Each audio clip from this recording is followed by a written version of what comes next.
आनंददाता हे सुख सागर, हे गोविंद, मेरे पुत्र का जन्म होते ही कंदराओं में प्रवेश कर गया। अरे इसे जरा भी अपनी माता की पीड़ा नहीं आई, मेरी तरफ एक बार भी मुड़ करके नहीं देखा। मैं इसका पिता हूँ, इसकी माता रोते हुए विलाप करते हुए रह गई, परंतु एक बार भी मुड़कर नहीं देखता है। आज गोविंद से प्रार्थना करते हैं कि हे प्रभु, आपने अहोवकीयम स्तन कालकूटम, जो पूतना नाम की राक्षसी थी, वो अपने स्तनों में विष लगा करके आई, आपने उसका भी उद्धार किया, अपनी शरणागति दी। हे प्रभु, मैं आपके सामने हाथ जोड़ता हूँ, आपसे प्रार्थना करता हूँ, मेरा पुत्र जल्दी से कंदराओं से बाहर आ जाए। अभी तो मैंने पुत्र सुख देखा ही क्या है। तो वक्त तो बताया है कि श्री सुखदेव जी महाराज सगोदोहन मात्रेण ग्रहेषु ग्रहमेधिना, सगोदोहन मात्रेण, जितना समय गाय को दोहने में लगता है उतने समय के लिए श्री सुखदेव जी कंदराओं से बाहर निकल करके आते हैं और उतने समय के लिए ठहरते हैं, ज्यादा नहीं ठहरते। एक गाय को दोने में जितना समय लगता है उतनी देर वहां उस जगह पर ठहरते हैं, अन्यथा चलते ही रहते हैं, भ्रमण करते रहते हैं इधर से उधर। तो वक्तों आज जब कंदराओं से बाहर निकल करके आए, पिताजी को प्रणाम किया, माता के पास में गए। माता ने जैसे ही अपने पुत्र को देखा तो स्तनों से दुग्ध की धाराएं बह चली। आज स्तनों में से दुग्ध निकलने लगा, ममता उमड़ने लगी माता की, प्रेम भरा आया, नेत्रों से अश्रुधाराएं निकल रही है। पुत्र को आकर के माता ने अपने अंक में भर लिया, गले से लगा लेती आज माता अपने पुत्र को और हिलकी बरबर करके रोने लगती है। पुत्र, तू मुझे छोड़ करके कहां चला गया? आज श्री सुखदेव जी महाराज माता को समझाने लगते हैं कि मां, जो इस संसार में आया है वो केवल एक वस्तु मात्र है। जिस तरह से हम एक वस्तु को उठा करके दूसरे स्थान पर रख देते हैं, उसी प्रकार से भगवान विष्णु की ये माया है, हम वस्तु के समान हैं, एक न एक दिन तो जाना ही है। आज ऐसे उपदेश अपनी माता को दे रहा है नन्हा सा वाला। माता देख करके अचंभित होने लगी, कैसी बातें करता है, कितने छोटे मुंह वाला, इतनी बड़ी बात करता है मुझसे। तो कहते हैं श्री सुखदेव जी महाराज वेद व्यास जी से कि पिताश्री, मुझे वेद मंत्रों का उच्चारण करना सिखा दीजिए। वेद व्यास जी ने समस्त वेद मंत्रों को श्री सुखदेव जी महाराज को पान कराया, श्रवण कराया। उसके बाद में महाराज जब वो तपस्या करने के लिए चले गए, पुनः वन में गमन कर जाते हैं, भगवान के गुणगान, भगवान का चिंतन करते हुए। इधर जो वेद व्यास हैं उनके मन को फिर भी शांति नहीं मिली। वेद ग्रंथों की रचना करते हुए भी मन को शांति नहीं मिली, ऐसा हो नहीं सकता। मन उदास रहता है, भ्रमित होने लगा मन। एक दिन नारद जी से उनकी भेंट हो गई। और नारद जी ने कहा कि व्यास, तुमने समस्त ग्रंथों की रचना की, परंतु तुम्हारे मन को अभी भी शांति नहीं मिली। आज जब शांति नहीं मिलती है तो नारद जी एक उपाय बता करके गए। कहा नारद जी ने कि भगवान श्री कृष्ण के गुणानुवादों का, उनके चरित्रों का तो तुमने स्मरण ही नहीं किया। गोविंद के चरित्रों का तो तुमने स्मरण ही नहीं किया। अपने ज्ञान में भरे रहे, अपने ज्ञान का प्रचार और प्रसार करते रहे, भक्ति को तो बीच में लेकर के आए ही नहीं। और जहां महाराज भक्ति नहीं होती है, ज्ञान अधूरा है। भा शब्द कीर्ति वचनो, बा शब्दो विस्तार वाचक, ग शब्दो ज्ञान, तक्ष विस्तार वाचक। भा शब्द भागवत, भागवत का अर्थ क्या है? आज नारद जी समझाने लगते हैं वेद व्यास को कि भागवत का अर्थ क्या है। भा से स्पष्टतः है भक्ति, और गा से ज्ञान, और वा शब्द से वैराग्य, और ता से तप त्याग। जब भक्ति नहीं होगी तो ज्ञान और वैराग्य दोनों अधूरे। कल हमने जो कथा सुनाई थी उसमें बताया था कि भक्ति तो क्या हो गई, तरुण। भक्ति सुतो तो तरुणो गृहीत्वा, और प्रेमेक रूपा सहसा विरासित। श्री कृष्ण गोविंद हरे मुरारे नाथे तिनामान मोहरो वदन्ति। भक्ति तो तरुण हो जाती है, परंतु उसके दोनों पुत्र हैं ज्ञान और वैराग्य, दोनों अचेत अवस्था में पड़े हुए हैं। तो बिना भक्ति के ज्ञान और वैराग्य कैसे हैं? बुजुर्ग के समान, बूढ़े हैं। अब जैसे बूढ़े बाबा होते हैं वो कोई काम के होते हैं क्या? खेत खलियानों में काम कर सकते हैं? नहीं कर सकते।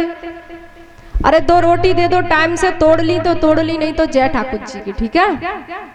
तो इसी प्रकार से समझने का अर्थ है कि भक्ति, ज्ञान और वैराग्य और त्याग, भागवत का अर्थ दिया।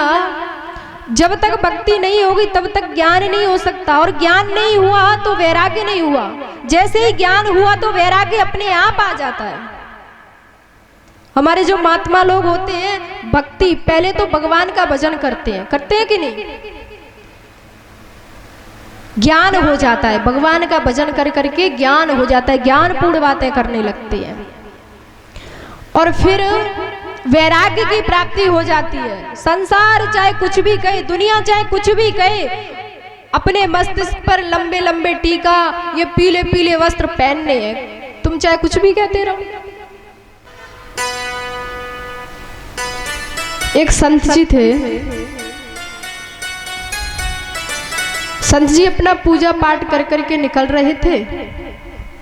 उधर से देखा कि एक बिल्ली थी, बिल्ली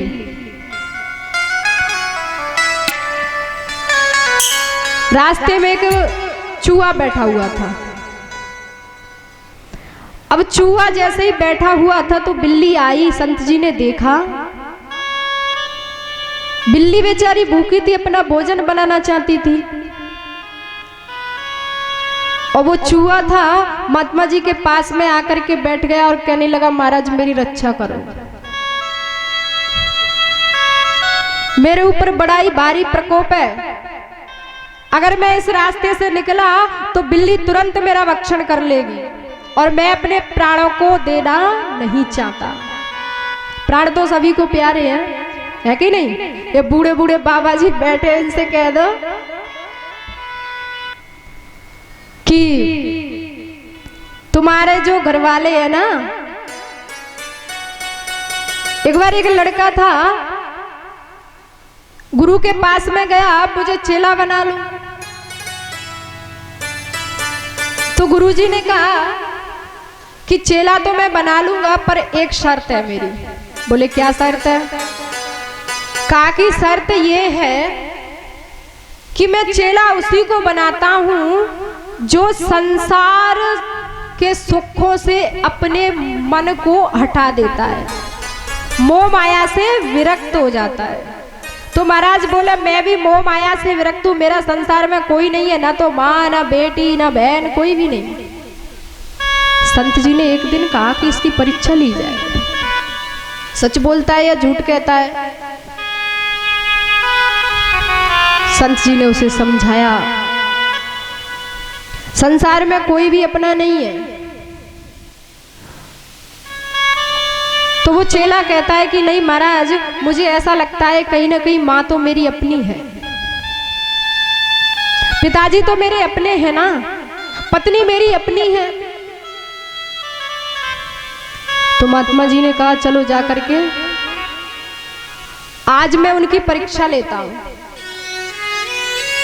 चेला को समझा दिया गुरुजी ने, तुम जाओ और घर पर जाकर के लेट जाना, अपनी श्वास को ब्रह्मरंध्र में स्थापित करके प्राणायाम द्वारा। आज जैसे ही गुरु ने समझा दिया तो चेला जा करके आराम से लेट गया। जैसे ही वक्त तो थोड़ी सी देर हो गई तो उसकी माँ आ गई। माँ ने आकर के उसे हिलाया, बार बार बुलाने लगी, पर वो कुछ भी बोलता नहीं है। पिताजी आए, पिताजी ने देखा, पिताजी ने कहा इसका तो काम हो गया। कार्यक्रम होने लगा, ले जाने की पड़ गई, चलो भैया इसे ले चलो। तब तक संत जी जो थे वो उस रास्ते से गुजर रहे थे और उन्होंने देखा तो वहां पर आए और कहने लगे इसे क्या हो गया है? बोले महाराज ये मर गया। अचानक बैठा बैठा ही चला गया। तो जब देखा संत जी ने तो संत जी ने कहा तुम्हारे घर में कितने सदस्य हैं? तो सब कहने लगे माता पिता है, इसकी बहन है, इसकी बेटी है, इसकी पत्नी है, पूरा परिवार भरा पड़ा है। अरे इसी को मौत आनी थी, बेचारा चला गया। जब भक्तों संत जी ने कहा कि मैं इसको एक ऐसी दवा दूंगा जिससे ये जीवित तो हो जाएगा, परंतु घर में से किसी न किसी की जान अवश्य जाएगी।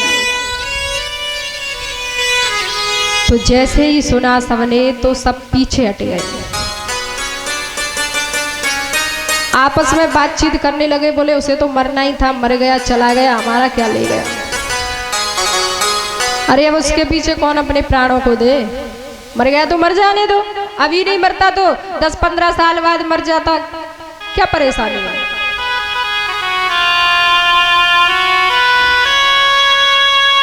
गुरुजी ने उसकी माँ से कहा तू तो उसकी माँ है, तेरे सामने तेरा इतना बड़ा बालक चला गया और तुझे जरा भी कष्ट नहीं। माँ पीछे की ओर हट गई, कहने लगती अगर मैं मर गई तो जब बूढ़े रोटी को देगा, जो बूढ़ा भूखा मत जाओ। बहू बेटा आजकल के ऐसे ना जो जाए रोटी खवाए दे। आज महाराज जब वो पीछे को हट जाती है तो पिताजी से पूछा कि आप तो उसके पिता हैं, कम से कम आप उस दवा को पी लो जिससे ये जीवित हो जाए और आपकी मृत्यु हो जाए, आप तो बूढ़े बड़े हो। आज पिताजी ने भी कह दिया वो तो मरना था उसे, तो वो तो मर गया, अब ये मेरी बहू है, इसके बच्चे, इन्हें कौन पालेगा। तो वक्त तो गुरुजी ने दवा सबको देने लगे। वो गुरुजी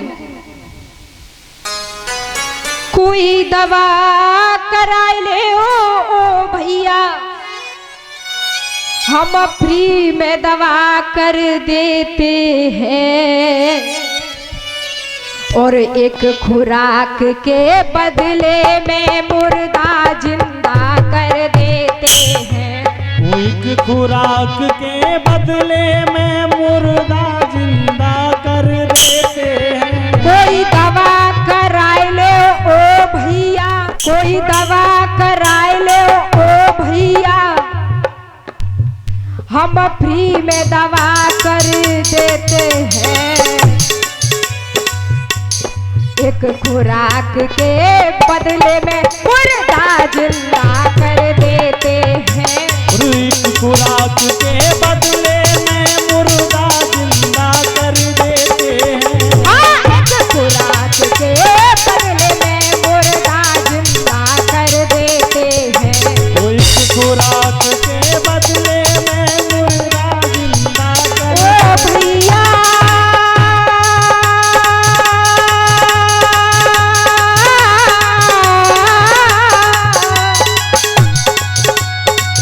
कोई दवा करा लो, ओ भैया हम फ्री में दवा कर देते हैं, एक खुराक के बदले में मुर्दा जिंदा कर देते हैं।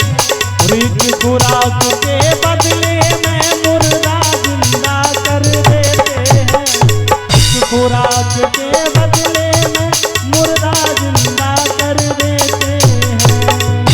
आज बाबा जी ने जैसे ही कहा कि हम दवाई तो इतनी बढ़िया करते हैं परंतु किसी को मरना पड़ेगा, एक लोटे में उन्होंने राख भर ली और उसमें दूध घोल लिया। घोल करके लोटा लेकर के बाबा जी एक एक करके सबके पास जाते हैं। किसी ने उस दवा को पीने के लिए हामी नहीं भरी, सबने इनकार कर दिया। तो अब बोले बाबा जी कि अच्छा, अम्मा तो पड़ी है बूढ़े बाबा की, बूढ़े बाबा को पड़ी है अपनी बहू की, नाती बेटन की, तो क्या करो फिर, जो दवाई है मैं पी लूं। बाबा जी बोले जो दवाई है मैं पी लूं। तो पूरी जनता जो भागवत पांडाल में बैठी है ना, वो बोली थी हाँ बाबा जी तुम पी लो, कोई परेशानी ना, ना तुम्हारी अम्मा, ना तुम्हारे कक्का, ना तुम्हारा घर द्वार, ना तुम्हारे बाली बच्चा, पी लो, कोई परेशानी नहीं। आज वक्त तो जैसे ही बाबा जी ने उस लोटे को उठा लिया, अपने मुख से लगा लेते हैं, एक लोटा दूध मगा करके फिर युक्ति नहीं बनाई है।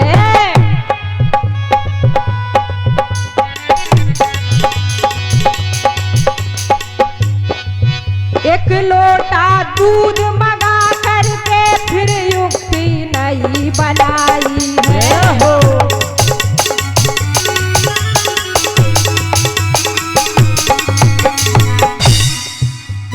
सब लोगन की नजर छुपाए जा में राख जरा सी डाली है। सब लोगन की नजर छुपाए जा में राख जरा सी डाली है। सब लोगन की नजर छुपा जा में राख जरा सी डाली। और बोले बाबा जी मैं पी लेता हूँ इस दवा को, सब अमर हो जाओ, मैं मर जाऊंगा, बालक तो जिंदा हो जाएगा। बाबा बोला है ओ भैया, बाबा बोला है ओ भैया, हम पी ले तो क्या राजी हो। बाबा बोला है ओ भैया, हम पी ले तो क्या राजी हो। सब चिल्ला करके बोले उठे तुम ही बढ़िया बाबा जी हो। चिल्ला उठ कर बोले तुम ही बढ़िया बाबा जी हो। सब चिल्ला करके बोले उठे तुम ही बढ़िया बाबा जी हो।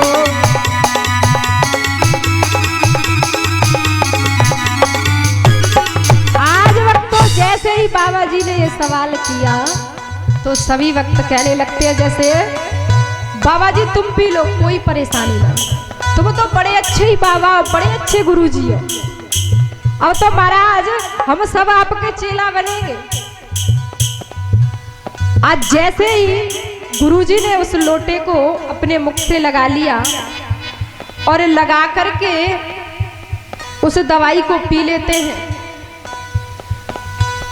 पी करके महाराज जैसे ही वो चेला पड़ा हुआ था, चेले के कान में जाकर के कहने लगे अभी भी तुझे लगता है कि यहाँ पर तेरा कोई है?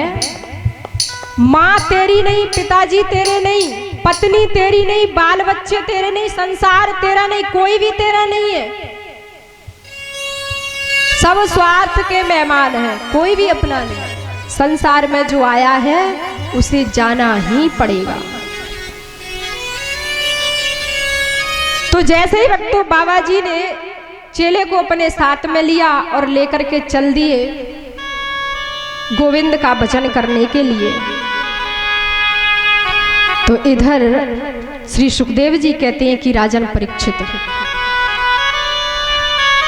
जैसे ही नारद जी ने बताया है कि हे व्यासदेव, आपके मन को शांति नहीं मिली, तुमने भगवान का गुणगान तो किया ही नहीं, भगवान का चिंतन तो किया ही नहीं, तुम्हारे मन को शांति कैसे मिल सकती है।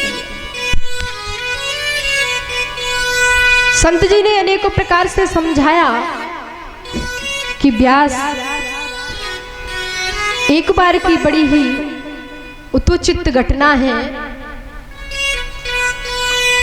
मेरे घर में कुछ संत जी पधारे हुए थे।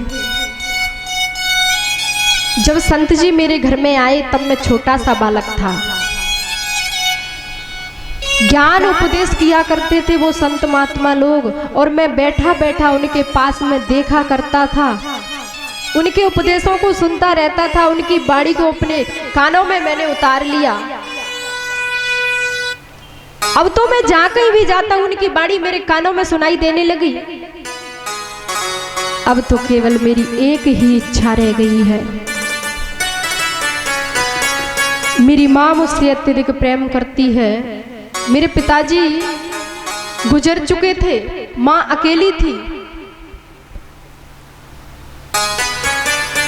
अब तो मैं हर घड़ी बैठ करके गोविंद का स्मरण करता और कहता कि हे प्रभु, मुझे माँ से कब छुटकारा मिले, तब मैं गोविंद की भक्ति को प्राप्त हो जाऊं। व्यासदेव, तुम विश्वास नहीं कर सकते, यकीन नहीं कर सकते कि मैं गोविंद से एक ही प्रार्थना करता रहता था कि जब मेरी माँ का देहांत हो जाएगा, गोविंद के चरणों की भक्ति मुझे प्राप्त हो जाएगी।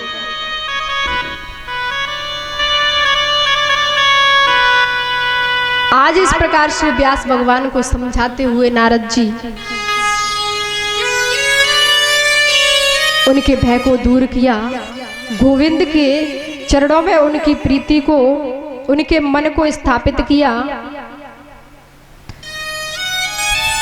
इधर कहते हैं श्री सूत जी महाराज की, हे शौनकादि ऋषियों, जब व्यास भगवान ने अनेक प्रकार की लीलाओं का वर्णन किया तो उसमें गोविंद भगवान के गुणानुवादों का चिंतन करते हुए आज पहुंच जाते हैं महाभारत की कथा पर। आज जैसे ही महाभारत की कथा पर पहुंचे हैं,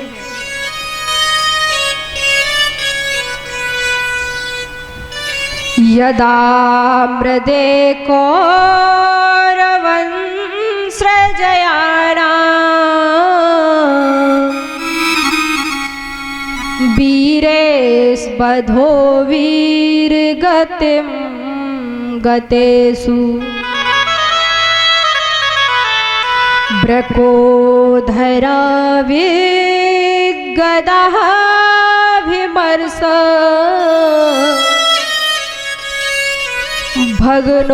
भगनोरुदण्डे धृतराष्ट्रपुत्रे।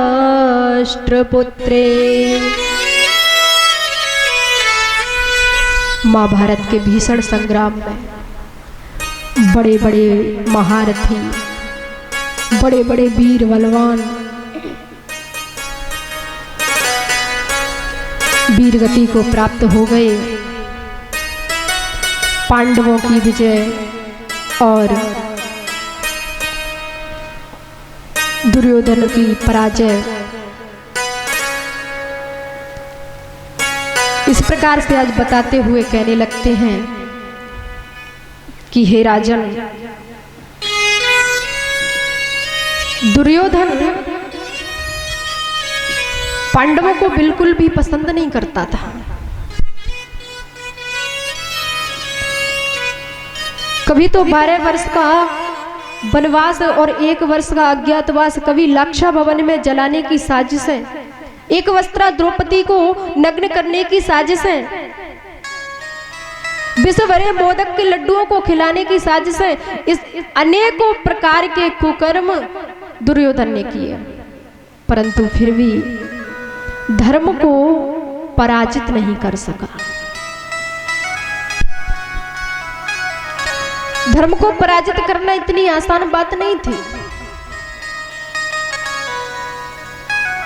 अधर्मी दुष्टन ने अनेकों प्रकार के कुकर्म किए पांडवों के साथ में, पर पांडवों ने गोविंद के चरणों का स्मरण क्षण मात्र के लिए भी नहीं त्यागा। श्री कृष्णं चरणाम्भोजम्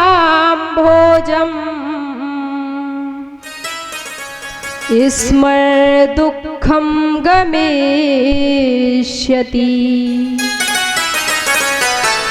भगवान गोविंद के चरणों का ध्यान बड़े बड़े पापों का विनाश करने वाला है। आज वक्त तो जैसे ही पांडवों ने दुर्योधन से कहा है कि दुर्योधन, अरे भाई भाई भाई है, बंटवारा तो आधा आधा ही होना चाहिए, परंतु नहीं, अधर्म की नीति अपनाता है दुर्योधन। जब बंटवारे की बात आई तो दुर्योधन ने साफ इनकार कर दिया। मैं एक सुई की नोक के बराबर भी इसको बंटवारे में से हिस्सा नहीं दूंगा। भूमि न देओ सुई की नोक, रण संग्राम विचारो, और क्षत्रिय कुल को धर्म यही, कोई जीते कोई हारो। सुई की नोक के बराबर भी इसे भूमि में से भूमि नहीं दे सकता, मैं बंटवारा नहीं दे सकता, चाहे अब संग्रामी क्यों ना हो जाए, युद्धी क्यों ना हो जाए, परंतु दूंगा नहीं। आज भगवान श्री कृष्ण शांति दूत बन करके मेरे कन्हैया समझाने लगते हैं दुर्योधन को कि दुर्योधन ऐसा मत करो। ये तो अन्यायपूर्ण बात हुई ना, तुम अन्याय क्यों करते हो, अपने हाथ में अधर्म को क्यों लेते हो, मुझे क्षत्रिय कुल का धर्म सिखा रहे हो। आज दुर्योधन कन्हैया को अनेकों प्रकार से सुनाने लगता है, अरे तुम बड़े क्षत्रिय हो, बड़े ही धर्मी हो, मुझसे धर्म की बातें करते हो, क्षत्रियों की बात करते हो, तुम क्या जानो क्षत्रिय क्या होता है, धर्म क्या होता है। आज वक्त तो अनेकों प्रकार से सुनाने लगा भगवान को। भगवान ने कहा अच्छा ठीक है,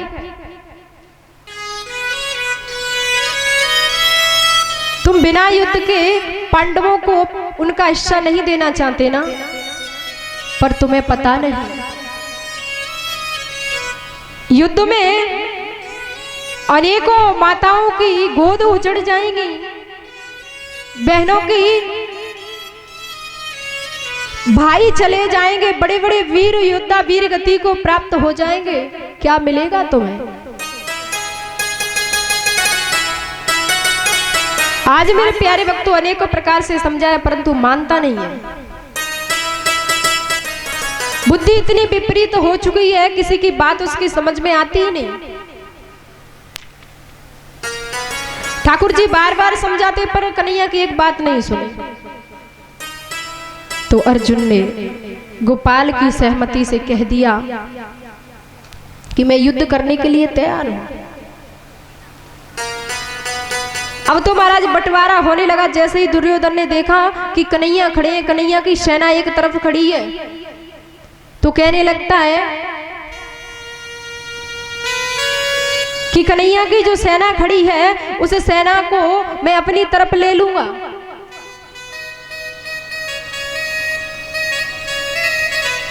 अर्जुन हाथ जोड़ करके खड़े हो जाते हैं भगवान केशव के सामने, कहने लगते हैं प्रभु आप अपनी कृपा दृष्टि हमेशा इसी प्रकार से मेरे ऊपर बनाए रखना। तो कहते हैं श्री सुखदेव जी महाराज की हे राजन परीक्षित, कन्हैया को अर्जुन ने ले लिया और जो भगवान कन्हैया की समक्ष सेना थी उसे दुर्योधन लेकर के चला गया। युद्ध की तैयारियां शुरू होने लगी।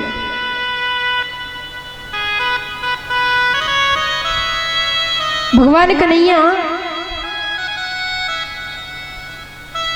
आज जैसे ही सभा में बैठे हुए हैं तो दुर्योधन कहने लगता है कि केशव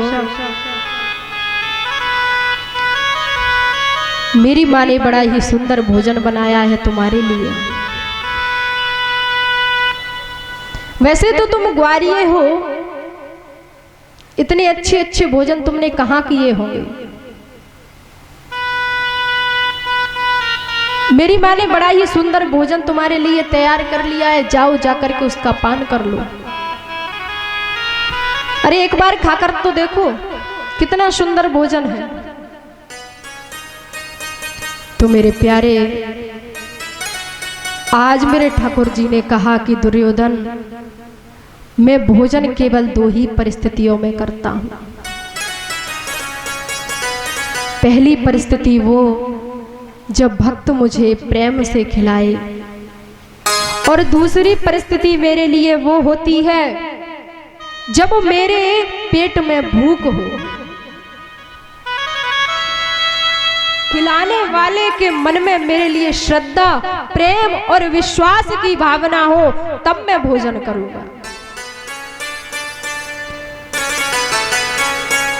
भगवान कहने लगते हैं कि दुर्योधन तेरे भोजन से पहले विदुर काका के यहाँ से मेरा निमंत्रण आ चुका है। विदुर काका के यहाँ आज तो मेरा निमंत्रण है, वहीं जाकर के मैं भोजन करूंगा। काकी जी मेरा इंतजार कर रही होंगी, मेरी राह देख रही होंगी। तो वक्त तो आज जैसे ही केशव वहां से चले, विदुरानी के घर में जाकर के पहुंच गए। विदुर जी घर पे नहीं है। जैसे ही विदुरानी के घर जाकर के विदुर जी के घर पर पहुंचे हैं, जाकर के भगवान केशव, विदुरानी स्नान कर रही है। देखो प्रेम प्रेम होता है तो वहां ऊंच नीच की भेदभावना बिल्कुल भी समाप्त हो जाती है। आज जैसे ही विदुरानी का दरवाजा जाकर के मेरे गोपाल ने खटखटाया, मेरे कन्हैया दरवाजे को खटखटाने लगते हैं तो विदुरानी स्नान कर रही है। आज विदुरानी के कानों में जैसे ही आवाज पड़ी विवस्त्र है विदुरानी, कन्हैया ने आवाज लगाई। विवस्त्र होकर के विदुरानी दौड़ पड़ती है कन्हैया के स्वागत के लिए। जाकर के दरवाजा खोला, गोविंद का दर्शन किया और दर्शन कर करके आज अपने शरीर को नहीं देखा कि शरीर पर एक भी वस्त्र नहीं है, विवस्त्र है। इतनी प्रेम विभोर आंखों से अश्रुधाराएं बह चली। बड़ी ही प्रेम मग्न हो जाती है। घर में अंदर घुस करके जाती है, क्या डालूं भगवान के लिए, गोविंद मेरे घर आए हैं, मेरा तो भाग्य ही उदय हो गया, मेरा घर पवित्र हो गया। तो वक्त तो आज उल्टा पाटला लेकर के आई और आकर के कन्हैया के लिए उल्टा पाटला डाल दिया। पाटला जानते हो, पीढ़ी। आज जैसे ही उल्टा पाटला कन्हैया के लिए डाल दिया, प्रेम मग्न होकर के कन्हैया उस पर बैठ जाते हैं, मुस्कुराने लगते हैं। अब सोचती है भगवान को क्या खिलाएं,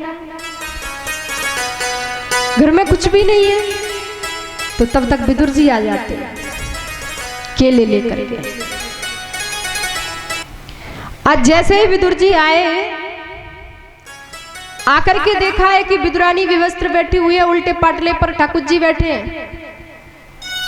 केले लेकर के विदुरानी को दे दिए। विदुरानी अब तो कन्हैया की सूरत को टकटकी लगा करके देखने लगी है। केले को अपने हाथ में ले लिया और उससे फल को निकाल देती है, छिलका छिलका मेरे गोविंद को पान कराने लगती है। कुभाव अनख आलसहु, भाव कुभाव अनख आलसहु, भाव कुभाव अलख आलस हूँ। नाम जपत मंगल देश दसहु, नाम जपत मंगल देश दसहु, नाम जपत मंगल देश दसहु, नाम जपत मंगल दस दिशहु। भाव को भाव आलसहु, भाव कुभाव अलख आलस हूँ। भाव को भाव अनख आलसहु, भाव कुभाव अलख आलस हूँ। नाम जपत मंगल देश दसहु, नाम जपत मंगल दस दिशहु, नाम जपत मंगल देश दसहु। नाम जपत मंगल दिश दशहु। भाव से कुभाव से बस इस जीव से भगवान नाम का संकीर्तन होता है। कैसे भी करके, चाहे भाव में चाहे कुभाव में, बैठे हो, सोते हो, जागते हो, कुछ काम करते हो, खाना खाते हो, लड़ते हो, फिर भी भगवान नाम उच्चारण करो। लड़ाई हो ना, जब लड़ाई माता बहन में, एक समय की बात है, अमोलपुरा में लड़ाई देखी। अमोल के पुरा में एक तो मारा जाए लाठी लेके और दूसरी तब तक आ गई फस्सा उठाएगा। इतनी जबरदस्त लड़ाई भई कि देखने के लायक थी। रामायण महाभारत तो पूरा लड़ाई में ही बोल देते हैं, बाद कौन आए छोड़ते हैं। ठीक है, तो कम से कम लड़ते हो तब भी भगवान का नाम लेकर ही लड़ो। गोविंद को दूर मत होने दो अपनी नजरों से।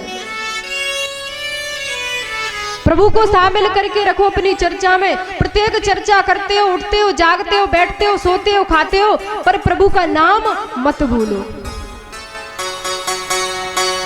काम करते चलो, नाम जपते चलो,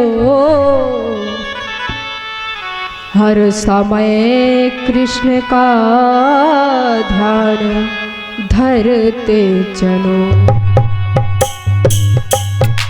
चलो नाम जपते चलो, हर समय श्याम का नाम लेते चलो। काम करते चलो, नाम जपते चलो, हर समय कृष्ण का ध्यान धरते चलो। वो काम करते चलो, नाम धरते चलो, हर समय श्याम का नाम जपते चलो। कृष्ण गोविंद गोपाल गाते चलो, कृष्ण गोविंद गोपाल गाते चलो।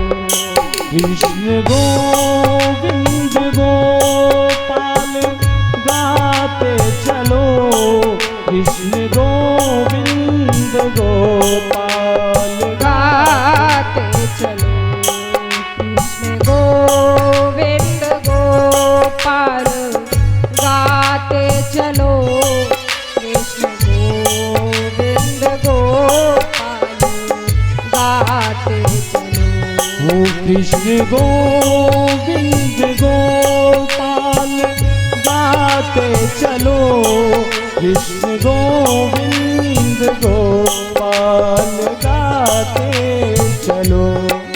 दुख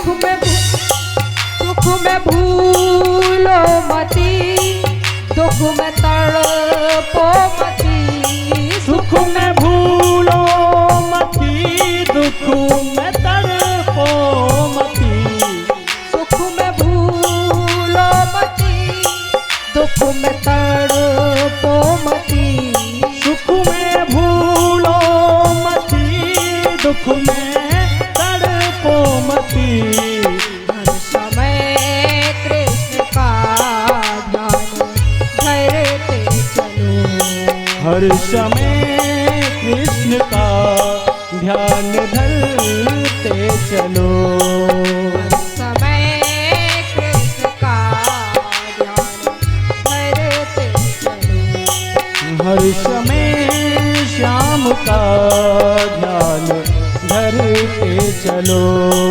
कृष्ण गोविंद गोपाल गाते चलो, कृष्ण गोविंद गोपाल गाते चलो, कृष्ण गोविंद गोपाल गाते चलो, ओ कृष्ण गोविंद गोपाल गाते चलो, कृष्ण गोविंद गोपाल गाते चलो। बोलिए गोविंद भगवान की जय हो। परम श्रद्धेय संत जी यहाँ पर पधारे, अभिनंदन। सभी भक्तों ने इनका दर्शन किया, इनके पावन पुनीत चरण कमल भगवत पंडाल में पधारे, हृदय से इनका स्वागत है। तो वक्त तो कह रहे थे, श्री सुखदेव जी महाराज ने कहा कि राजन परीक्षित, जब विदुरानी ने केले की छिलकों का पान कराया कन्हैया को, बड़े ही प्रेम सहित उनका पान करते हैं। विदुरानी को इतनी सुध बुध नहीं रही कि फल तो फेंक देती है, केले का छिलका लेकर के कन्हैया को पान कराने लगती है, कि सब बड़े ही प्रेम से खाते हैं। उल्टे पाटले पर बैठे हैं, कितने सुशोभित लगते हैं, भगवान कुछ भी कर ले इनका श्रृंगार बन जाता है। आज उल्टे पाटले पे कैसे विराजमान है, इनका श्रृंगार, इनकी शोभा अत्यधिक बढ़ गई, उसका वर्णन नहीं किया जा सकता।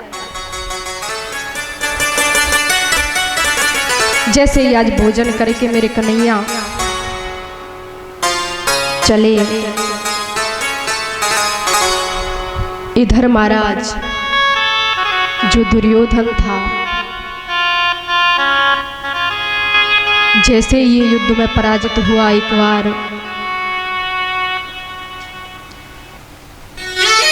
अब तो ये छलपूर्ण नीति को अपनाता है। छलपूर्ण नीति का सहारा लेकर के जीतना चाहता है। आज जैसे ही सभा में बैठे हुए हैं सब, तो अश्वत्थामा भी उस सभा में बैठा हुआ था और खड़ा हो जाता है, कहने लगता है महाराज सबको एक एक बार मौका दिया है, एक बार मुझे भी मौका देख करके तो देख लीजिए, मैं आपके कार्य को अवश्य पूर्ण कर दूंगा। तो आज जैसे ही कहा है तो दुर्योधन ने कहा अच्छा ठीक है, देखते हैं। क्योंकि जो अश्वत्थामा था उसने उल्लू को अपना गुरु बनाया था। उल्लू, अब महाराज जो उल्लू होता है उसे दिन में तो दिखाई नहीं देता, रात को देख सकता है उल्लू। तो उसी प्रवृत्ति का जैसा उसने अपना गुरु चुना था, जैसे गुरु का चयन किया, वैसे ही गुरु से दीक्षा लेने के कारण उसकी बुद्धि भी कैसी हो गई, वैसी ही हो गई, उल्लू के समान। भगवत जी में लिखा है जैसा गुरु बनाओगे वैसी ही बुद्धि होगी। आज उल्लू जैसी प्रवृत्ति हुई है इसकी। तो मेरे प्यारे भक्तों, ये अश्वत्थामा जाता है रात्रि को पांडवों के शिविर में जाकर के पहुंच जाता है। एक तरफ पांडव सैन्य कर रहे हैं, दूसरी तरफ उनके नन्हे नन्हे से बालक जैसे ही ये छल फूड़ नीति अपना करके उस शिविर में घुस करके गया, तो जो अश्वत्थामा था बालकों को जैसे ही देखा शयनावस्था में है, सो रहे हैं। सोते हुए को मारने का बड़ा ही अपराध है, परंतु इसने वक्तों नन्हे नन्हे से बालकों की हत्या कर डाली।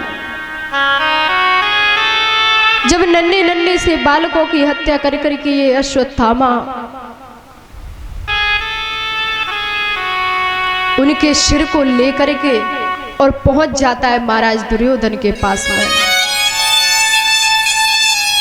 जैसे ही महाराज दुर्योधन के पास में जाकर के पहुंचा है, बड़ा ही खुश होने लगा, बड़ा ही आनंदित होने लगा। सोचने लगा पांडवों का तो मैंने निर्वंश कर दिया, निर्वीज कर दिया उन्हें, इनके वंश में और कोई आगे नहीं रहा, इनका वंश अब चल ही नहीं सकता। इधर सवेरा हुआ, दुर्योधन से जाकर के सारा हाल बता दिया।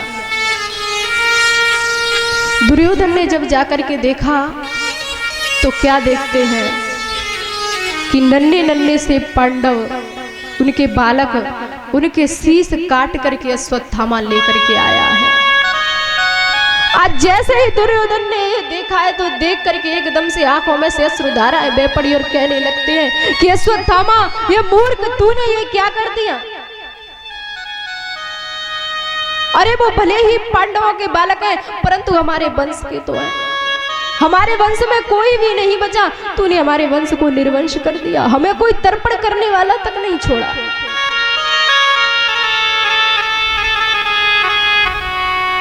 आज वक्त इधर जब द्रौपदी अपने पुत्रों को मरा हुआ देखकर, उनकी ऐसी अवस्था को देख करके द्रौपदी रोने लगती है, विलाप करने लगती है, आंखों से अश्रुधाराएं बह चली। मां अपनी छाती पीट पीट करके रोती है, कहने लगती है कि हे विधाता, हे गोविंद, मैंने क्या बिगाड़ा था? इन नन्हे नन्हे बालकों ने क्या बिगाड़ा था जो इनकी हत्या कर दी गई? फूट फूट करके आज द्रौपदी रोती है, अपने पुत्रों को अपनी गोद में रख लिया, गोद में रख लेती है और पीट पीट करके छाती को रोने लगी। जब अर्जुन ने देखा, पांडवों ने देखा है, अर्जुन द्रौपदी के समक्ष में आए और कहने लगते हैं, देवी, जिस किसी ने भी तुम्हारे इन पुत्रों को मारा है, मैं उसे जीवित नहीं छोड़ूंगा। अरे किसी का बैर हमसे था, इन बालकों से तो नहीं। बालकों की हत्या कर दी, ये कोई न्याय हुआ? कितना अधर्म कर दिया, कितना पाप कर दिया। इन बालकों ने क्या बिगाड़ा था? अरे दुश्मनी हमसे थी, इन बालकों से थोड़ी।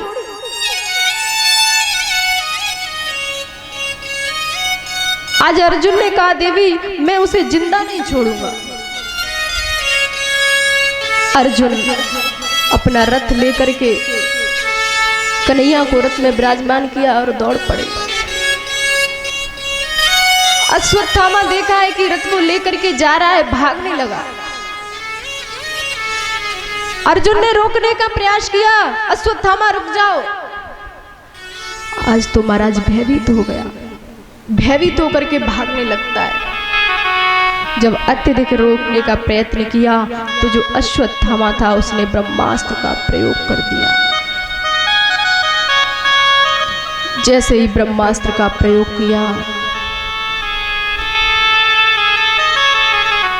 अर्जुन घबरा गए। कन्हैया ने कहा, अर्जुन, ब्रह्मास्त्र चला दिया अश्वत्थामा ने, अब तो सारी सृष्टि पर कलह होने वाला है, विनाश हो जाएगा पूरी सृष्टि का। अर्जुन ने हाथ जोड़ लिए और कहने लगते हैं, केशव, इसका कोई उपाय तो होगा। केशव के कहे अनुसार अर्जुन ने भी अपना ब्रह्मास्त्र छोड़ दिया, ब्रह्मास्त्र को शांत किया। जैसे ही वक्त ब्रह्मास्त्र शांत हुआ, अश्वत्थामा को पकड़ लिया आज अर्जुन ने, और पकड़ करके अपने शिविर पर लेकर के आए।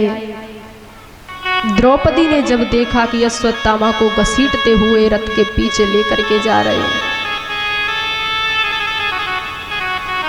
द्रौपदी अर्जुन के समक्ष में आई और कहने लगती है, उवाच चासहन्तस्य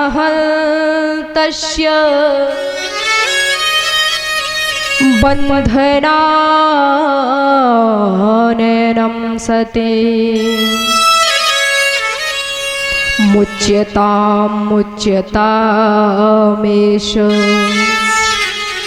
ब्रह्माणो नितरां गुरु। द्रौपदी की आंखों से अश्रुधाराएं बह चली और हाथ जोड़ लेती और कहने लगती है कि हे गांडीवधारी, आप इसे इस तरह से दंडित मत कीजिए। क्या इसके मारने से मेरे पुत्र वापस आ सकते हैं? अरे वो तो उस माँ पर ही गुजरी जिस माँ का एक लाल हो और वो उसे छोड़ करके चला जाए, कैसा दुख होता है, एक माँ ही समझ सकती है। द्रौपदी के आज 5 पुत्र उसे छोड़ करके चले गए, कैसा लगा द्रौपदी को? अपनी गोद में रख लेती है 5 पुत्रों को और बिलख बिलख कर फूट फूट करके रोने लगती है। अर्जुन के सामने हाथ जोड़ ली और कहने लगती है, अगर इसके मारने से मेरे पुत्र वापस आ जाएं, तो तुम इसे मार डालो, मुझे कोई दुख नहीं, कोई भय नहीं, पर ऐसा नहीं होगा। उवाच चासहन्तस्य बन्धनं नैनं सति मुच्यतामेष ब्रह्माणो नितरां गुरु। ब्राह्मण ने अपराध किया, ब्रह्माणो नितरां गुरु, ये तो तुम्हारा गुरुपुत्र है, तुम इसकी हत्या कैसे कर सकते हो? तब तक भीमदादा बोल पड़े, अर्जुन तू इसे छोड़ना मत, अगर तूने इसे छोड़ दिया तो मैं इसे जीवित नहीं छोड़ूंगा। बड़ा ही अन्याय किया इसने, 5 पुत्रों को मार दिया। अगर आज इसे दंडित नहीं किया गया तो अनेकों प्रकार के अपराध करता रहेगा, अन्याय पूर्ण करता रहेगा।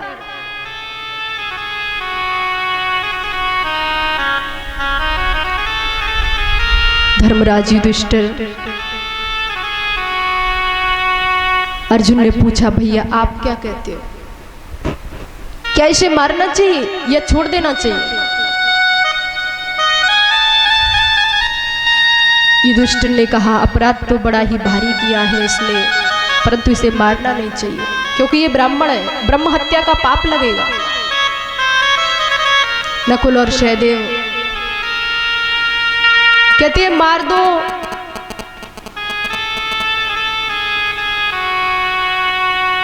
कभी कहते हैं मत मारो। अनेकों प्रकार से अपने अपने मत दिए सभी ने। अब तो अर्जुन बड़ी ही विचित्र विडंबना में फंस गए। कोई कहता है कि मार दो और महाराज कोई कहता है कि मत मारो, छोड़ दो। मार देना ही सुलभ है, इसे मत मारो, ब्रह्म हत्या का पाप लग जाएगा। क्या करें? अर्जुन ने हाथ जोड़ लिए और केशव के सामने खड़े होकर के कहा, कन्हैया मुझे क्या करना चाहिए? भगवान ने भी कह दिया अर्जुन तुम्हारे 5 पुत्रों को इसने मारा है, बाल हत्या की है, इसे मार देना ही ठीक है। और धर्मराज युधिष्ठिर उन्होंने कहा है कि इसके मारने से ब्रह्म हत्या का पाप लग सकता है, इसे छोड़ दो। ये भी सही है, इसे मारो भी और मारो भी मत। अब क्या करें, बड़ी विचित्र बात है। किस किस की बात सुने? अगर भीम दादा की बात सुनते हैं तो युधिष्ठिर भैया रुष्ट हो जाते हैं। अगर नकुल और सहदेव की बात सुनी तो भीम दादा रुष्ट हो जाएंगे।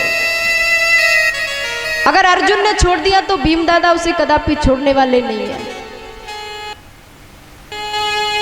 कन्हैया से मन ही मन विनती करने लगे, प्रार्थना करने लगे कि हे गोविंद आप ही मुझे कोई सुलभ मार्ग बताइए, मेरी समझ में तो कुछ भी नहीं आता। सापत ताड़त पुरस कहता,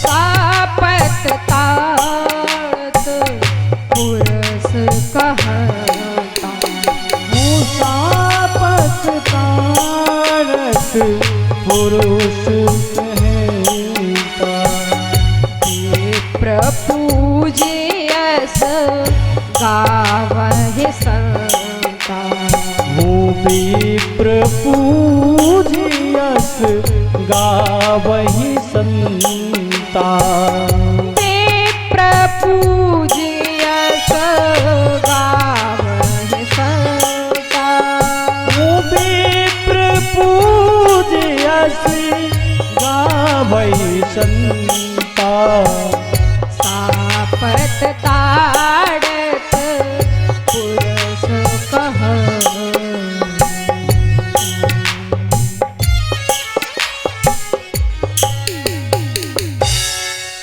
आज वक्त अर्जुन अपने मन में सोचने लगे, हम ब्राह्मण का कितना सम्मान करते हैं, अगर मैंने इसे मार दिया तो ब्रह्म हत्या का पाप लगना तो मुझे निश्चित है, और ये कलंक मैं जिंदगी भर अपने माथे से छुटा नहीं सकता।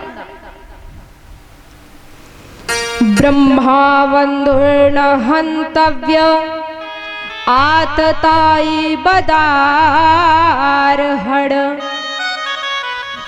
मयवो भय मामनातम परिपाहनुशासन।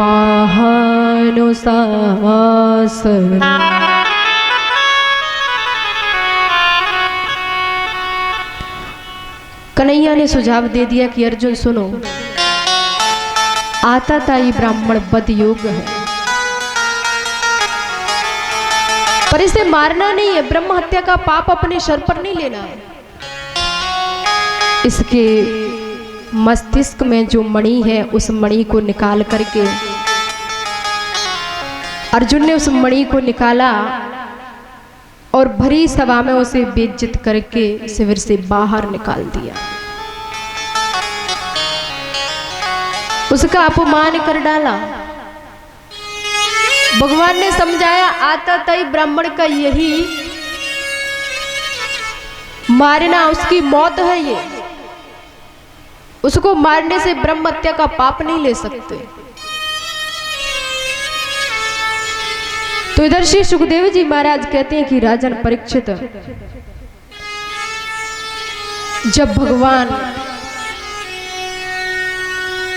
अपने जाने की तैयारियां करने लगे, विपद संतुना सस्वत तत्र तत्र जगद्गुरो भवतो दर्शनम यत्स्याद् पुनर्भव दर्शनम। जब भगवान जाने के लिए तैयार हो गए तो आज कुंती ने आकर के भगवान को चरणों को पकड़ लेती है मैया कुंती और आकर के कहने लगती है, प्रभु आपने हमारी अनेकों प्रकार से रक्षा की, लाक्षाभवन के दाह से हमें बचाया, एक अवस्था द्रौपदी की रक्षा की, विष भरे मोदक के लड्डुओं से हमें बचाया, आप हमें छोड़ करके मत जाइए। भगवान कहने लगते हैं, बुआ मुझे जाना ही होगा। कुंती बार बार मना करती है, तो भगवान ने कहा आप क्या मांगना चाहती हो? आपने मेरी अत्यधिक भक्ति की है, आज मैं अपने हृदय से आपको कुछ देना चाहता हूं।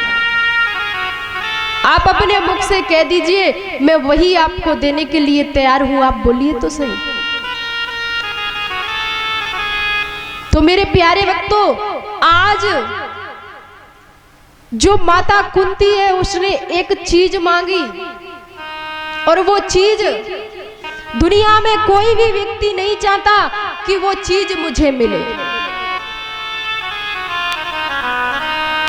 हमारे घर में थोड़ा सा भी कष्ट हो जाए, थोड़ा सा भी कलह हो जाए, थोड़ा सा भी कलह हो जाए तो हम कितने उदास हो जाते हैं, कितने दुखित चित्त हो जाते हैं।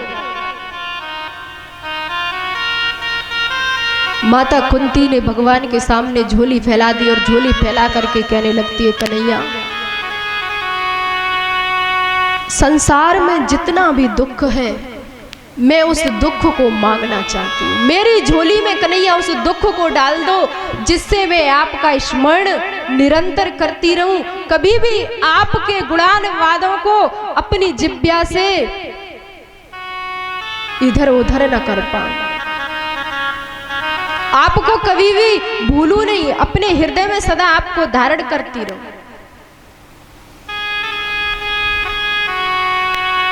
भगवान ने कहा माता कुंती से, बुआ ये तूने क्या मांग लिया? अरे तुझे मांगना ही था तो मुझसे ऐश्वर्य धन कुछ भी मांग सकती थी, ये तूने क्या मांग लिया? संसार में कोई भी व्यक्ति दुख नहीं चाहता, तूने उसे ही मांग लिया। बड़ी ही महान भक्त है माता कुंती।